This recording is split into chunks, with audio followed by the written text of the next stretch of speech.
Assalomu alaykum, qadrli tomoshabinlar. Bu Adler hamda Jersey zotli jo'jalarimiz. Buni chiqqaniga mana 1 oydan oshdi. Sizlarga hozir buni 1 oy davomida qanday yem bilan, nima bilan boqish haqida gapirib o'taman.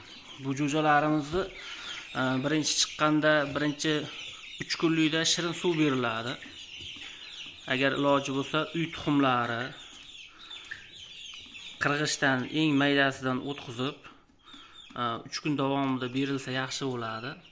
Agar iloji bo'lmaydigan bo'lsa, o'sha yemlarni ham bersa bo'laveradi. Mana hozir mana bu turgani bu 1 oylikdan oshgani uchun start yemini bu ikkinchi rost yemi bo'ladi.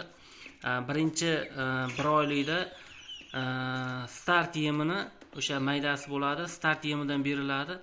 1 oydan oshgandan keyin bularga rost beriladi. Agar buni uyingizda o'zingiz boqadigan bo'lsangiz, bunga shunaqa qimmat yem bo'lar. O'sha qarab turib bozordan ishonarli joydan olish kerak.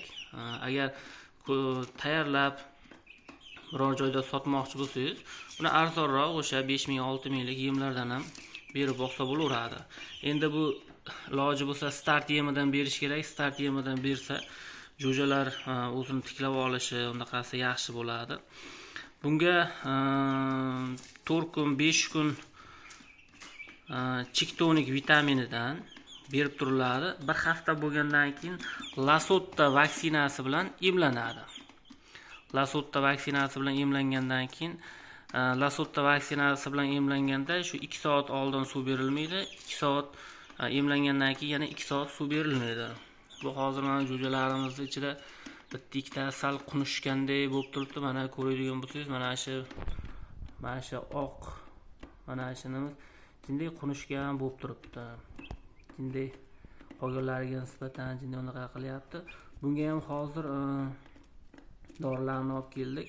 Suvga qo'shib beryapmiz, lekin ishtahasi yeyishlari yaxshi. Mana shu Jersey gigant jo'jamiz bo'ladi. Bu qolganlari Adler jo'jalari bo'ladi.